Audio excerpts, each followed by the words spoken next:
If you were talking to all these women that were listening right now, young women that are single, and they're here and they say, well, I'm not all the way gone yet. Why should I start to do this now? They have to understand that the things that they do today are training them for how they're going to live their life in the future. Putting the wedding band on their finger doesn't change anything except their last name. And so they need to start running for cover now from those types of temptations so that when they're a married woman, it doesn't seem so overwhelming to them.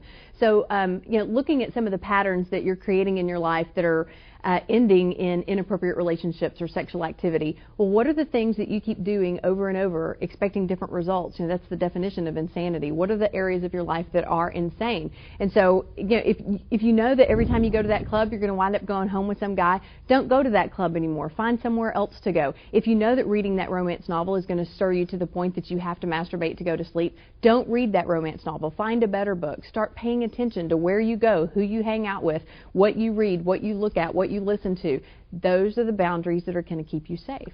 Let's do some practical things. You say that when you made that decision finally, you had to clean up your act in certain areas. A lot of areas. Give me some ideas. One of the biggest ways was I had to clean out my closet. My best friend actually came over and said, Shannon, you've been directing summer camp all week as a youth pastor, but do you realize how short your shorts are when you stand up before this youth group talking to them? And I said, well, I guess I don't. And she said, turn around and bend over. And I looked in the mirror and was just like, oh my gosh, I hope I haven't bent over all week. But she said a lot of the clothes in your closet are like that they leave they don't leave a lot to the imagination, that they are very arousing to men.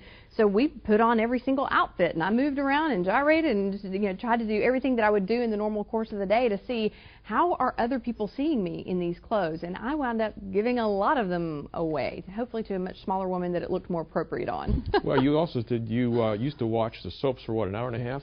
Oh, 3 hours a day, every day. And if I learned to set the VCR just so I could, catch them. And I know that with TiVo today, it's easy to just catch anything. And so shows like The Bachelorette, and there are so many shows out there that could lead a woman into compromise. We just have to be so careful about what we watch.